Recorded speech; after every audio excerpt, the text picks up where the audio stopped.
Shalom Bapak Ibu sekalian yang terkasih di dalam Tuhan kita Yesus Kristus. Kita bersyukur buat pagi hari ini kita boleh datang ke hadirat Tuhan. Kita akan datang untuk menyembah, karena hanya Dialah yang layak kami sembah.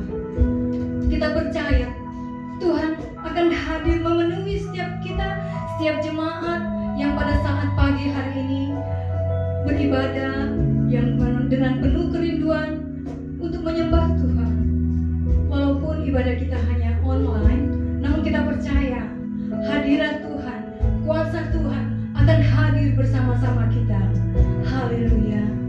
Kita siapkan hati kita, biarlah setiap penyembahan dan pujian kita di pagi hari ini boleh menyenangkan hati Tuhan. Haleluya. Haleluya.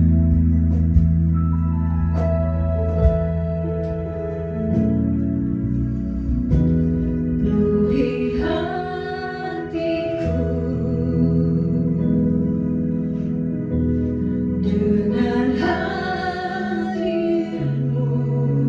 ku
Kami serahkan segala kekhawatiran kami.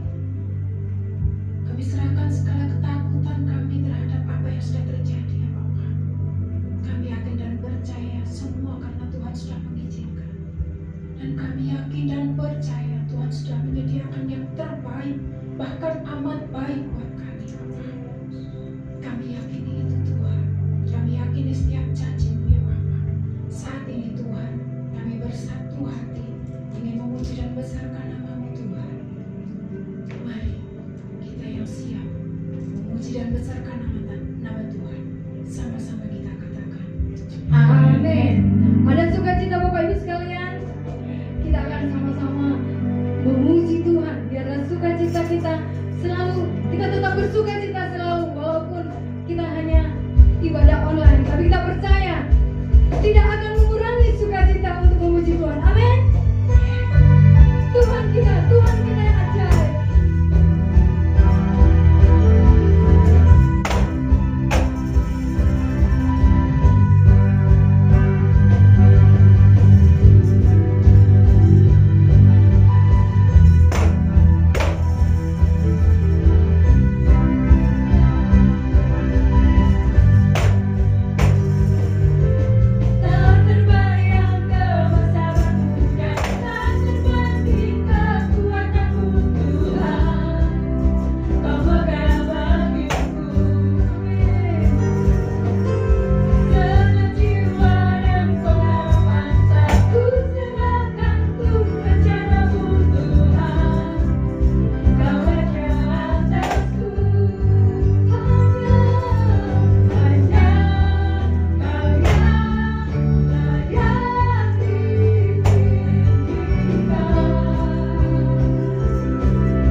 Kita percaya Tuhan kita adalah Tuhan yang hebat. Amin.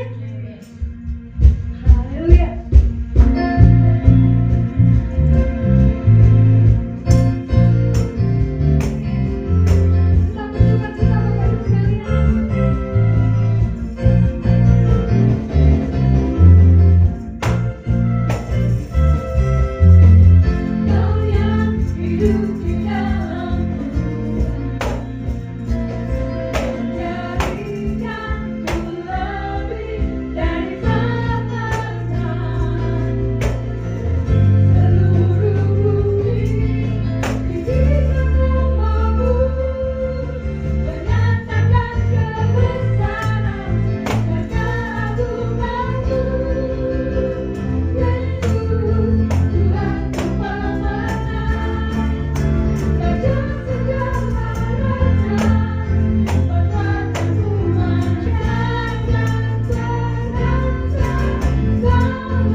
Kita percaya waktu Tuhan adalah selalu yang terbaik.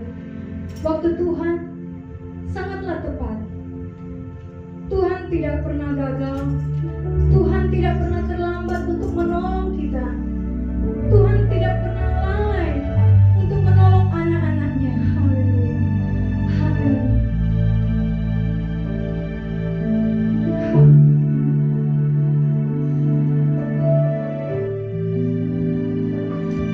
Bila kau izinkan sesuatu terjadi,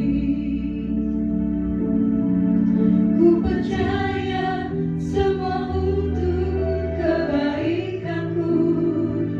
Bila nanti telah tiba waktuku, ku percaya kuasa-Mu memulihkan hidupku. Waktu Tuhan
semua boleh diubahkan. Terima kasih Bapak, terima kasih. Ini doa kami siap untuk mendengarkan firman-Mu. Di dalam nama Yesus kami berdoa. Haleluya, amin.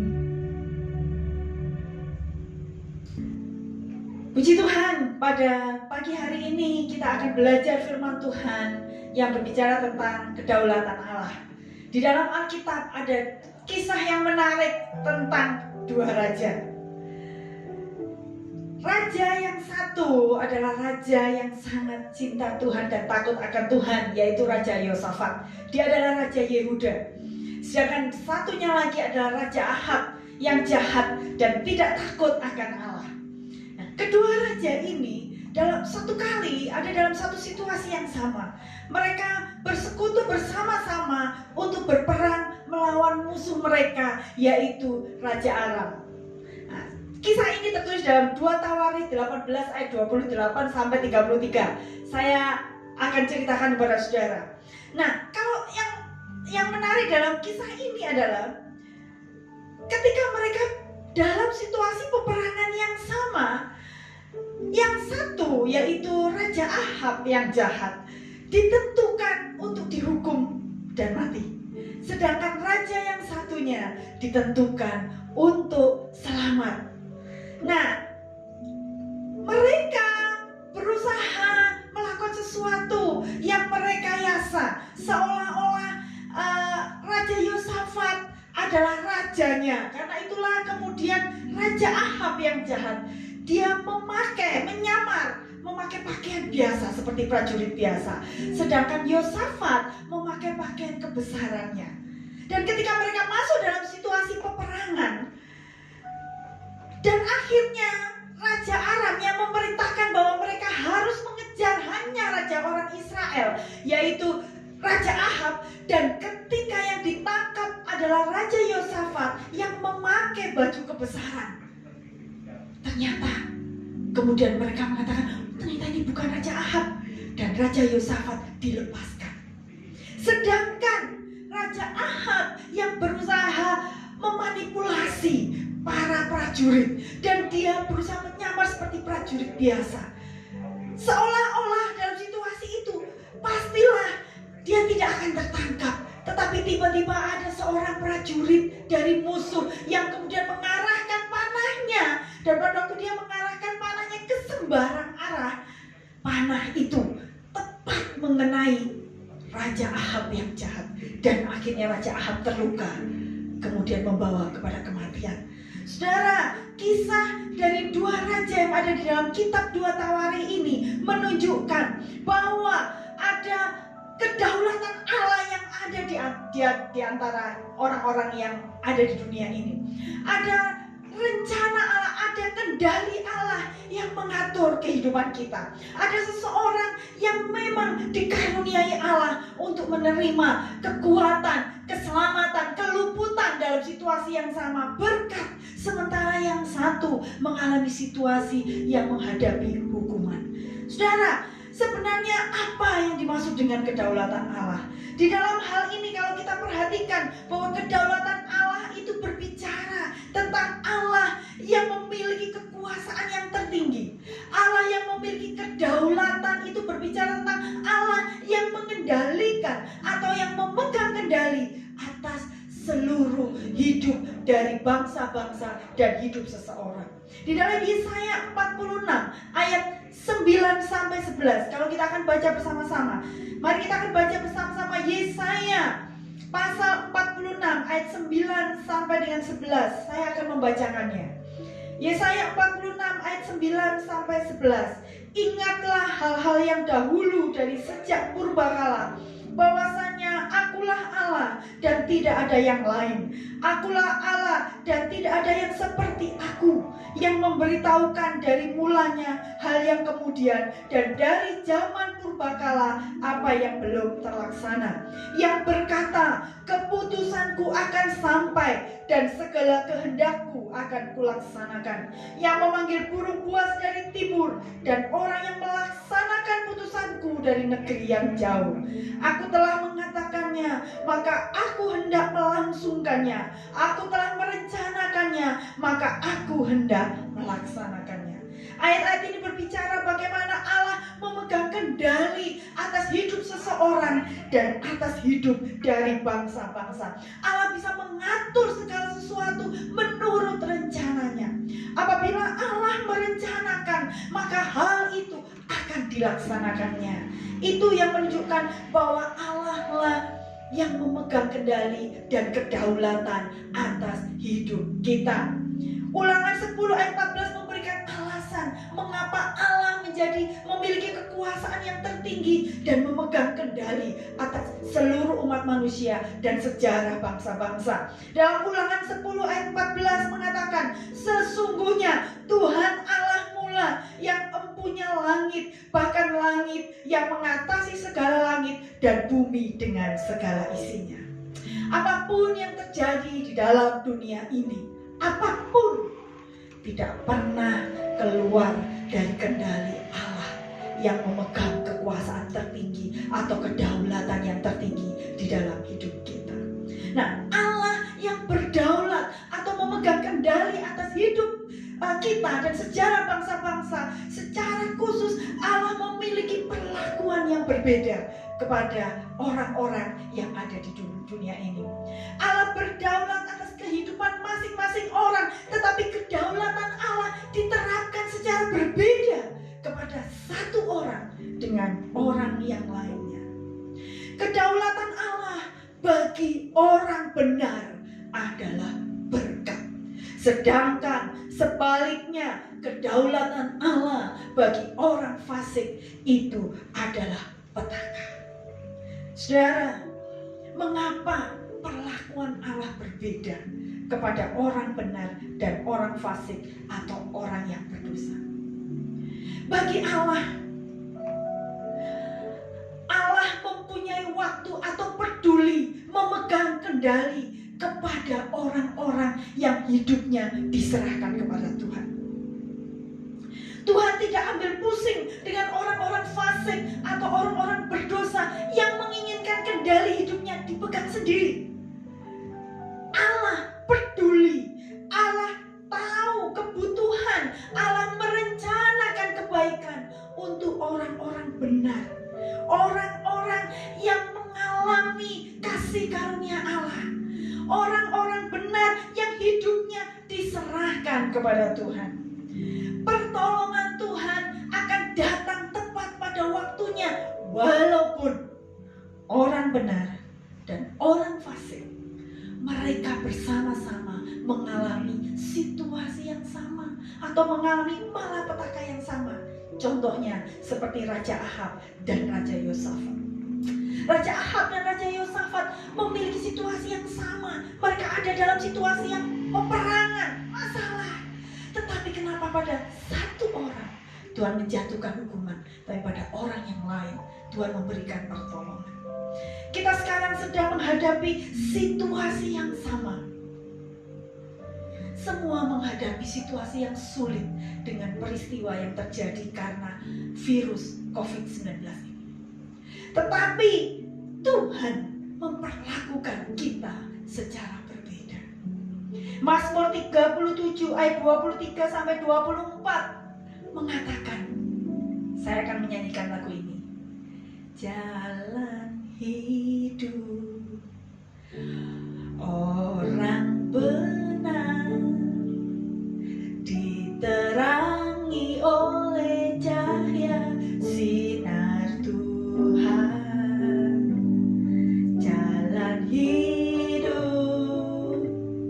orang benar semakin terang hingga rembang tengah hari. Apabila ia jatuh, tidaklah dibiarkan sampai tergeletak, sebab tangan Tuhan jua yang menopangnya dan membangunkan dia kembali. Saudara perhatikan ayat ini. akan menghadapi situasi yang sama. Mungkin kita akan menghadapi badai yang sama, yang semua manusia boleh menikmatinya, manusia menghadapinya. Tetapi perlakuan Allah kepada orang-orang benar sangat berbeda. Mungkin satu kali kita akan mengalami jatuh karena kita lemah imannya. Tetapi Tuhan tidak akan membiarkan rencananya gagal dalam kehidupan orang benar. Tuhan tidak biarkan kita sampai tergeletak dan kehilangan pertolongan. Mungkin ada situasi di mana kita akan menghadapi kelaparan, kehilangan pekerjaan, mengalami sakit yang berat, yang orang lain juga menghadapi, orang berdosa juga menghadapi. Tetapi perbedaannya, tangan Tuhan menopang orang-orang yang benar. Nah, sekarang pertanyaannya, saudara, apakah saudara dan saya termasuk orang yang benar? Apa yang dimaksud dengan Alkitab dengan orang yang benar? Di dalam Perjanjian Baru dijelaskan bahwa orang benar adalah orang yang mendapat kasih karunia Allah. Orang benar adalah orang yang juga menanggapi kasih karunia Allah itu. Dan kemudian orang itu bukan hanya mengatakan, aku percaya atas kasih karuniamu, aku percaya Tuhan Yesus menyelamatkan hidupku. Bukan hanya itu, tetapi orang benar adalah orang yang percaya kepada Tuhan Yesus sebagai Tuhan yang berdaulat atas hidupnya dan mempercayakan hidupnya kepada Tuhan. Orang benar adalah orang yang mengizinkan Allah berdaulat penuh dalam hidupnya. Orang benar adalah orang yang menunjukkan penyerahan hidup yang dari hari ke hari. Orang yang benar adalah orang yang ketika dalam situasi terjepit, dia tetap menunjukkan keyakinannya bahwa Allah berdaulat atas hidupnya. Allah yang memimpin hidupnya. Allah lah yang membuat dia sanggup menghadapi apapun, sekalipun di masa-masa krisis dan kekurangan. Ada orang-orang yang berpikir bahwa dirinya itu sudah menyerahkan hidupnya kepada Tuhan. Tetapi situasi krisis atau tekanan yang terjadi, atau masalah yang terjadi dalam hidup kita, itu biasanya menguji apakah yang berdaulat dalam hidup kita, yang memegang kendali dalam hidup kita, benar-benar adalah Tuhan Yesus. Ada orang yang mengatakan dirinya percaya kepada Yesus, tapi ketika situasi kekurangan terjadi dalam kehidupannya, dia merasa ada sesuatu yang hilang. Ketika dia tidak mendapatkan gaji yang cukup, gajinya tinggal 1/4 dari gaji biasanya, dia merasa bahwa hidupnya tidak akan hidup lagi. Tidak ada yang bisa membuat dia tersenyum. Suasana rumah tangga jadi berantakan. Satu dengan yang lain kena sedikit masalah menjadi ramai, menjadi marah. Ternyata ketika diselidiki ujung-ujungnya karena tidak ada uang yang cukup. Kadang-kadang kita tertipu dengan mamon atau uang. Kita memang perlu uang, tapi uang atau mamon bukan memegang kendali dalam hidup kita. Apakah kita mengatakan bahwa kita menyerahkan hidup kita kepada Tuhan, sementara kita memegang kendali terhadap penghargaan orang lain sebagai kendali dalam hidup kita? Ada orang-orang yang ketika melakukan sesuatu yang baik, tapi tidak mendapat pujian. Justru yang muncul adalah kritikan demi kritikan. Dan dia kehilangan kendali dalam hidupnya. Siapa yang mengendalikan hidup saudara dan saya? Apakah pujian dari orang lain, ataukah kendali hidup kita dikendalikan oleh Allah yang berdaulat dalam hidup kita, yang menerima pelayanan kita, yang menerima jerih payah kita, walaupun manusia tidak menghargainya. Ada orang-orang yang anak-anak muda yang hidupnya dikendalikan oleh sosial atau penerimaan orang lain atau pertemanan. Sehingga ada anak-anak muda ketika dia dikucilkan oleh temannya, ketika dia dibully, umum, di depan umum, dia kehilangan kendali. Dia kehilangan damai sejahtera. Dia merasa hidupnya tidak layak lagi. Dan karena itu ada beberapa orang yang mengambil keputusan untuk bunuh diri. Dan ini survei ini pernah dilakukan di antara anak-anak muda Kristen yang mengaku dirinya Kristen. Ketika ditanya, apakah engkau pernah ingin untuk bunuh diri? Dan ada dari beberapa dari mereka mengatakan iya. Siapa yang memegang kendali hidup kita? Apakah orang lain? Apakah pertemanan? Apakah pujian? Ataukah kekayaan atau keuangan kita? Ataukah justru juga mungkin tubuh atau penampilan kita? Sehingga penampilan kita ketika kita tidak bisa mendukung penampilan kita karena kondisi ekonomi yang kurang, kita menjadi kurang pede dan kita merasa kita tidak hidup sebagaimana layaknya. Saudara, orang benar adalah orang yang percaya kepada Tuhan dan mempercayakan hidupnya kepada Tuhan. Orang benar adalah orang yang mengizinkan Tuhan memegang kendali dalam hidupnya walaupun dia menghadapi situasi yang tertekan. Habakuk 2 ayat 4 mengatakan, sesungguhnya orang yang membusungkan dada tidak lurus hatinya, tetapi orang yang benar itu akan hidup oleh percayanya. Orang yang benar yang seperti inilah yang akan diurus oleh Tuhan, saudara. Orang benar yang seperti inilah yang akan mendapatkan kasih karunia yang hidupnya ada di tangan Tuhan. Mungkin Allah akan bertindak mendatangkan badai dalam kehidupan kita. Atau mungkin Allah menghadik badai. Mungkin juga Tuhan akan mengizinkan kita terpapar oleh virus. Ataupun Tuhan membebaskan kita atau melindungi kita dari virus. Itu tidak menjadi masalah. Situasi apapun tidak menjadi masalah bagi orang-orang yang mengizinkan Tuhan berdaulat atas hidupnya, atau Tuhan yang memegang kendali dalam hidupnya, karena hidupnya diserahkan kepada Tuhan. Orang ini tidak mengatur Tuhan. Tuhan, Engkau seharusnya mengirimkan aku berkat dengan cara seperti ini. Tuhan, Engkau seharusnya menolong aku supaya bosku tidak mem-PHK aku. Tuhan, seharusnya dalam situasi seperti ini Engkau menolong sehingga aku tidak terpapar virus corona. Kadang-kadang kita mengatur Tuhan, bukan Tuhan yang mengendalikan kita, tetapi kita yang mengendalikan Tuhan. Ada satu contoh ilustrasi yang menarik yang saya baca. Satu kali ada banjir di Jakarta. Ini hanya cerita ilustrasi ya. Ini tidak terjadi sesungguhnya karena ini diceritakan sampai dia mati. Ketika banjir itu mulai sampai ke atap, ada seorang anak Tuhan yang bernama Yohanes. Dia naik di atap karena menghindari banjir. Dan dia menjerit kepada Tuhan dan katakan, Tuhan, tolong aku. Aku ini terpepet, ini sudah ada di tengah banjir, Tuhan. Dan ketika dia berteriak itu, ada perahu karet melintas di bawah.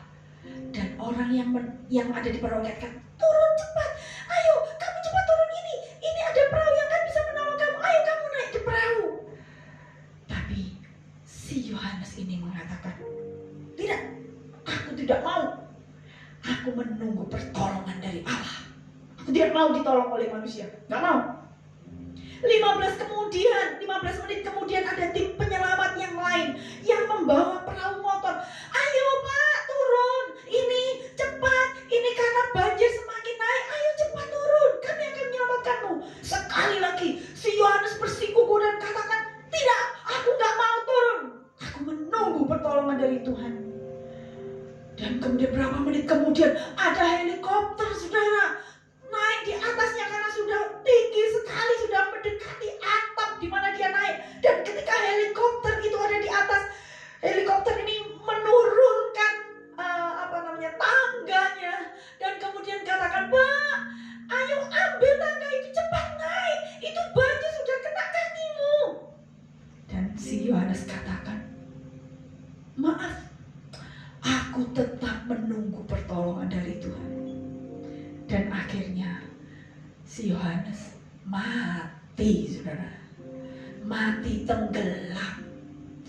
Ketika dia mati tenggelam, dia masih sempat komplain ketika bertemu dengan Tuhan. Pada saatnya dia bertemu dengan Tuhan, ini cerita ya saudara ya, mungkin tidak sesungguhnya seperti itu. Ketika dia bertemu dengan Tuhan dan dia katakan, Tuhan, Engkau tahu aku sudah sungguh-sungguh menyerahkan hidupku kepadamu. Aku berdoa menjerit dengan sungguh-sungguh. Kok Tuhan gak tolong ya? Tuhan gak sayang sama saya? Dan kemudian Tuhan ngomong kepada dia, aku sudah tolong kamu. Mana buktinya? Lihat ini, aku akhirnya mati tenggelam. Dan Tuhan katakan, kamu ingat itu ada perahu karet yang lewat di bawahmu? Itu aku kirim loh. Loh, itu Tuhan kirim loh. Iya, itu aku yang kirim. Loh, kamu ingat itu lagi ada perahu motor, speedboat motor yang aku kirim. Terus yang ketiga, sampai aku kirim helikopter untuk tolong kamu. Masa sih itu dari Tuhan? Dan ternyata itu dari Tuhan. Puji Yohanes ini berpikir bahwa pertolongan dari Tuhan itu adalah pertolongan ajaib, seperti ada pertolongan yang langsung turun dari langit.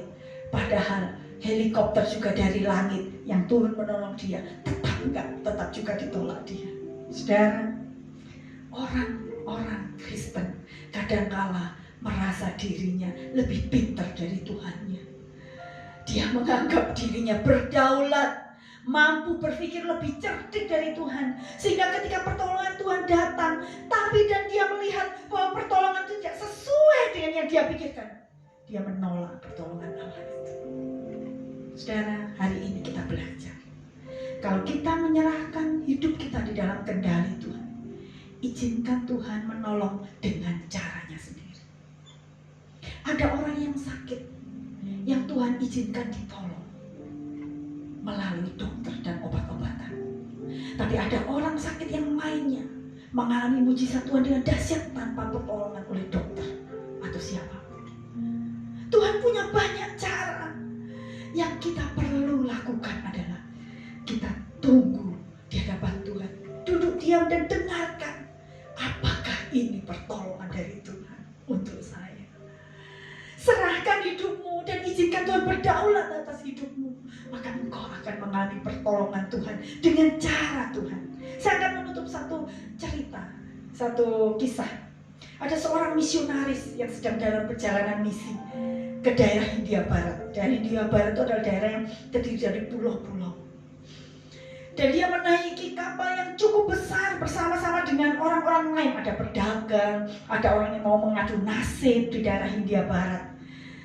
Pada mulanya perjalanan itu terasa nyaman dan terasa enak, ya. Angin sepoi-sepoi mereka berjalan. Tapi setelah 1 minggu, ketika mereka masuk di dalam laut yang semakin dalam, gelombang mulai tinggi, angin mulai dahsyat, saudara. Semakin dahsyat sehingga kapal itu sangat kuat diombang-ambingkan kapal itu, sampai kemudian sang kapten dan juga awak-awak kapal memperingatkan penumpangnya dan katakan, nampaknya kita akan menghadapi situasi yang buruk. Karena itu siap-siaplah, badai ini nampaknya menjadi sangat mengerikan. Orang-orang yang ada di dalam kapal itu menjadi semakin takut. Mereka pada menangis, ada yang berdoa dengan cara mereka sendiri-sendiri, termasuk sang misionaris. Sang misionaris kemudian berdoa dan katakan, Tuhan, kalau ini akhir hidupku, ku serahkan ini kepada Tuhan hidupku. Dan ketika dia selesai berdoa, matanya dia tertuju kepada seorang anak kecil, laki-laki, berumur 7 tahun. Dan anak kecil yang berumur 7 tahun ini, saudara, dia lagi bermain, menyanyi, seperti tidak ada badai. Sang misionaris ini menjadi tertegun dan takjub lihat anak ini. Kenapa anak ini tidak menyadari begitu dahsyat badainya? Dan dia menghampiri anak kecil ini dan katakan, hai anakku, apa kamu tidak tahu ini lagi badai? badai yang kuat dan mengerikan terjadi dan menimpa kapal ini. Kan kamu bisa merasakan nih, gelombangnya sangat tinggi.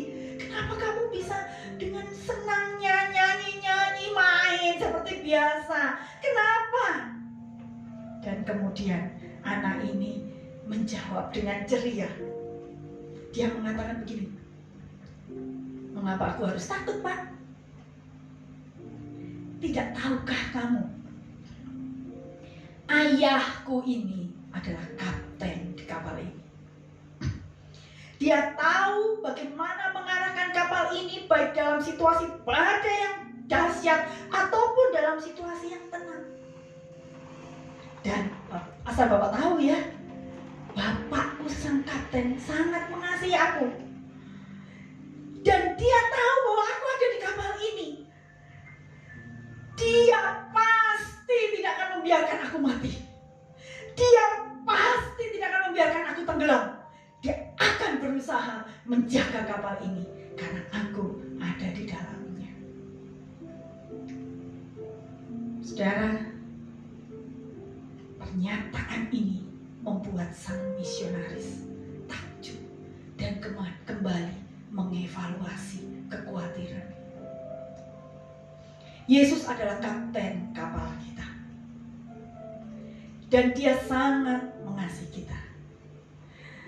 Apakah saudara berpikir bahwa dia akan mengizinkan saudara tenggelam dalam situasi seperti ini?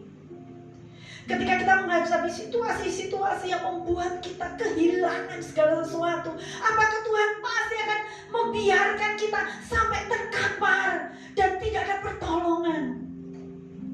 Saudara harus menjawab seperti anak kecil ini.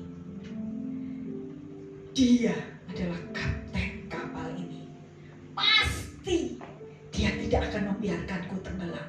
Karena kapten kapal ini Bapakku yang mengasihi aku. Yakinlah, percayalah bahwa Tuhan mengasihi saudara. Tuhan yang mengendalikan kapal. Tuhan yang mengendalikan situasi yang ada saat ini.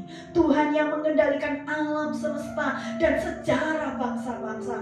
Tuhan yang saudara anggap sebagai kapten kapal itu adalah Tuhan yang menguasai alam ini. Dan Tuhan itu mengasihi saudara dan saya. Karena itu kita tinggal saat ini mengizinkan Allah berdaulat dalam hidup kita. Jangan izinkan barang, orang, situasi apapun, kebanggaan, pujian dan yang lain-lain itu mengendalikan hidup kita. Kendali hidup kita hanya ada di tangan kapten kapal kita, yaitu Tuhan Yesus Kristus. Mari kita akan tunduk kepala dan kita berdoa bersama-sama. Haleluya. Kiranya pada saat ini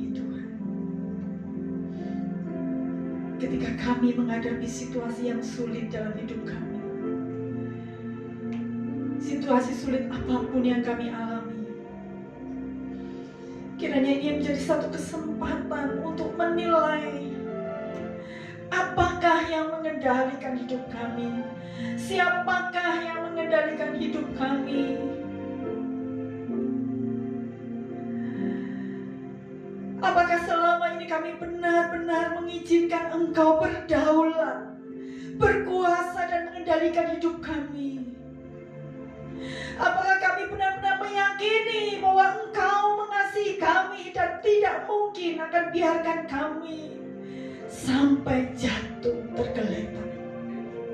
Kami percaya bahwa Allah sedang bekerja dan menopang hidup kami. Kami percaya bahwa dalam segala situasi Engkau mengendalikan hidup orang-orang benar. Engkau mengendalikan hidup kami. Engkau mengasihi kami. Kami ada di dalam situasi yang sama pada saat ini Tuhan. Kami ada dalam kapal yang sama, yang dirasakan berat seperti orang-orang lain merasakan. Tetapi kami memiliki kekuatan yang berbeda. Karena Engkau yang mengasihi kami, yang menjadi kapten, yang mengendalikan situasi ini.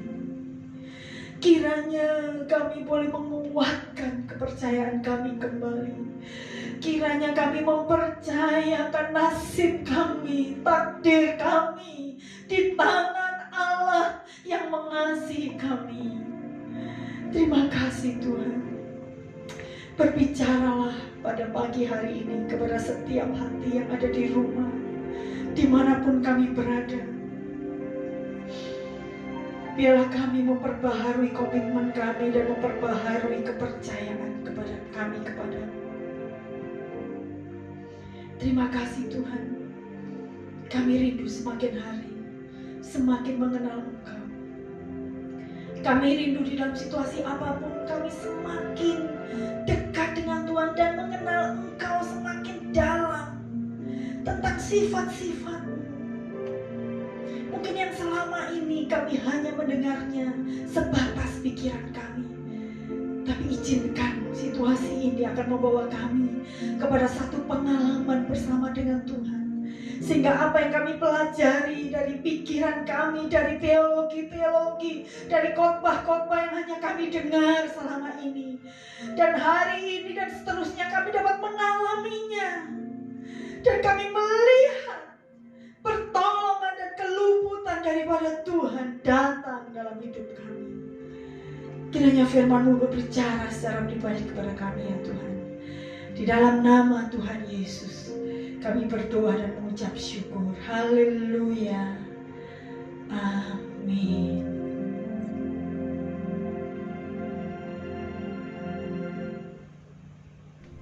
Shalom. Saya yakin kita semua ada di dalam keadaan sehat-sehat oleh karena pertolongan dan perlindungan Tuhan. Ada amin. Bapak Ibu Saudara, izinkanlah Tuhan yang mengendalikan kehidupan kita sesuai dengan kebenaran firman Tuhan yang sudah ditaburkan. Dan saya yakin ketika Tuhan mengendalikan hidup kita, Tuhan pasti akan memimpin dan menuntun kita kepada setiap dan segala yang terbaik. Kiranya itu terjadi di dalam kehidupan saya dan saudara. Dan pagi hari ini pengumuman-pengumuman KKA masih tetap berlangsung. Silakan KKA mungkin kaum wanita, kaum pria, saya dorong KKA kaum pria untuk segera diadakan, kaum muda dan juga sekolah minggu. Nah, saudara-saudara, dan biarlah kita bertumbuh. Walaupun mungkin setiap ibadah secara online, tetapi saya yakin berkat Tuhan tetap sama dan dicurahkan di dalam kehidupan saya dan saudara. Kiranya seluruh jemaat senantiasa ada di dalam perlindungan Tuhan, ada dalam kasih karunia dan anugerah Tuhan. Itulah yang menjadi doa. Dan setiap minggu juga ada doa berantai. Saya dorong Bapak Ibu Saudara yang masih belum ikut doa rantai pada setiap hari Minggu, silakan bergabung dan silakan mengisi dalam jam-jam selama 24 jam. Dan saya yakin ketika kita menaikkan doa-doa kita, Tuhan turun tangan di dalam kehidupan kita. Kiranya Tuhan akan memberkati. Terima kasih Bapak Ibu Saudara yang sudah melayani. Terima kasih Bapak Ibu Saudara yang sudah menyaksikan ibadah kita. Dan kiranya Tuhan memberkati. Mari kita menutup ibadah kita kali ini. Dan kiranya Tuhan akan menyertai hidup saya dan saudara. Kiranya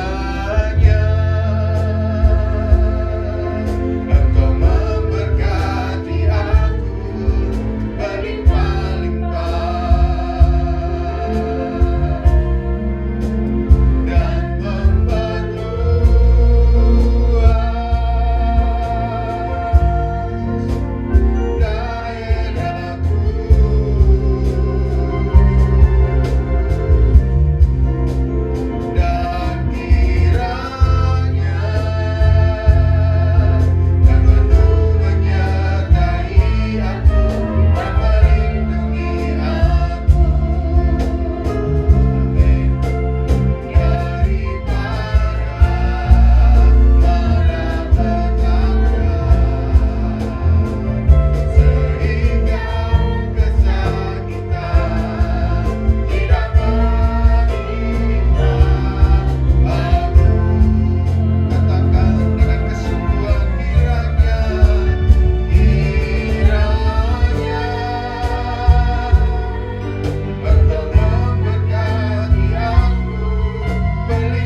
Bapa kami yang di surga, dikuduskanlah namamu, datanglah kerajaan-mu, jadilah kehendak-mu di bumi seperti di surga. Berikanlah kami pada hari ini makanan kami yang secukupnya, dan ampunilah kami akan kesalahan kami, seperti kami juga mengampuni orang yang bersalah kepada kami. Dan janganlah membawa kami ke dalam pencobaan, tetapi lepaskanlah kami daripada yang jahat. Karena Engkaulah yang mempunyai kerajaan dan kuasa dan kemuliaan sampai selama-lamanya. Amin. Kiranya Tuhan akan memberkati setiap kami pada saat ini dan setiap umat-Mu, jemaat-Mu. Apabila mereka sakit, Tuhan sembuhkan oleh bilur Yesus Tuhan jamah.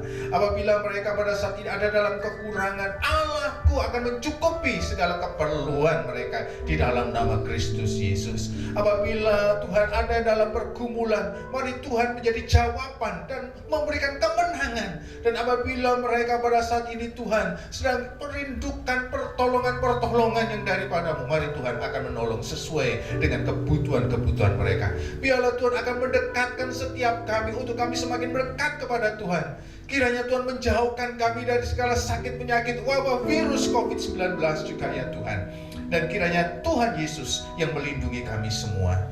Oleh karena itu Bapak Ibu, mari pada saat ini sebelum kita mengakhiri ibadah ini, mari kita mengangkat tangan.